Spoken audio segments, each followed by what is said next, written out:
The headquarters of the Joint Forces Operations denied the information that on April the 29th in Donetsk region, the armed forces of Ukraine blew up the bridge across the Siversky Donets between Liman and Raihorodok. The press headquarters clarified that the bridge was destroyed by the Russian army. The inaccuracy about who destroyed the bridge was due to a press officer's mistake. According to updated information, the bridge was destroyed by enemy aircraft. Empty freight cars were installed on the bridge by the joint forces to block the passage of the railway line on the bridge section. The press service of the Joint Forces Operations told Hromadske.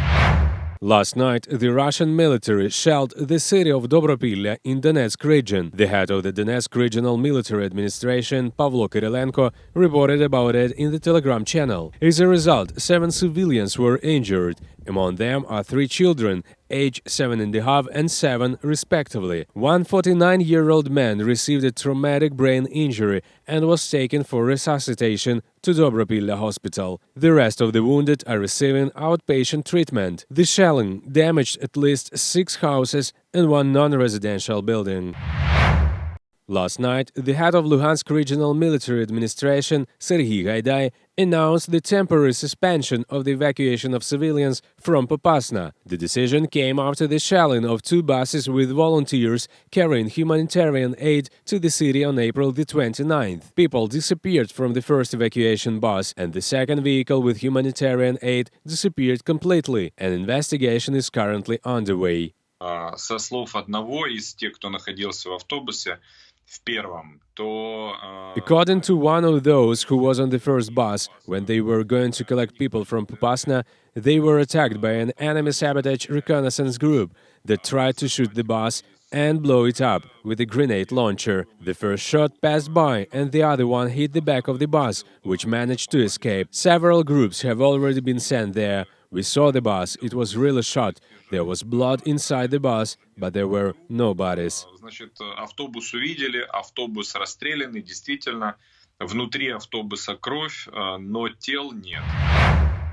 The Russian army continues to storm Luhansk region. There is a fire in residential areas, said Serhiy Gaidai. In his Telegram channel, he said that the Russians are consolidating on the achieved borders in the direction of Novotoshkivske-Orikhove. In order to prevent the maneuver of our forces and means, they are blocking them in certain areas, wrote the head of Luhansk Regional Military Administration. During the past 24 hours, the enemy opened fire 19 times on Luhansk region. 12 houses were damaged. As a result of the shelling, fires broke out and the houses are now uninhabitable. 1 person died.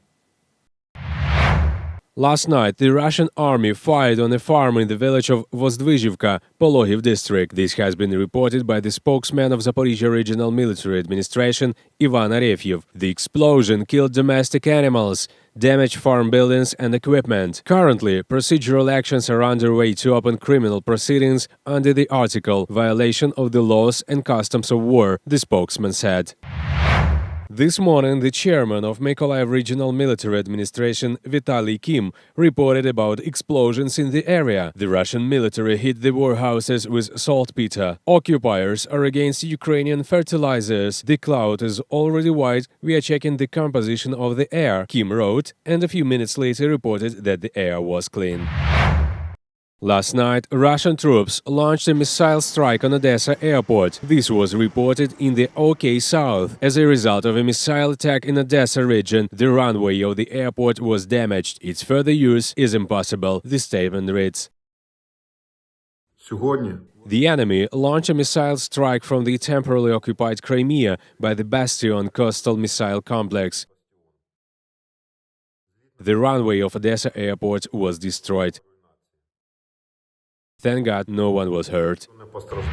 People wrote more than 800 letters to servicemen of the armed forces of Ukraine on the Hello Warrior website in 10 days. Anyone can write a letter and upload a photo to raise the morale of the military. 8-year-old Polina also decided to support Ukrainian defenders with her drawing. To end it all quickly, because they read it and they enjoy it, and they try to work harder and faster because other children support them. The site has been running since the 19th of April.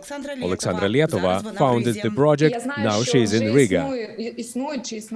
I know that there are or there were some channels where people could send their letters. I know that in many schools children's drawings were collected, but it is somehow not systematized. So we decided to create a platform where you can write a greeting message. To send a letter, you need to go to the site Hello Warrior, click Write a letter and download the file. More than 800 letters have already been written here. Most of them are words of gratitude and support to Ukrainian defenders. We already have some feedback. Some guys have already read them and say they like it. Very cool.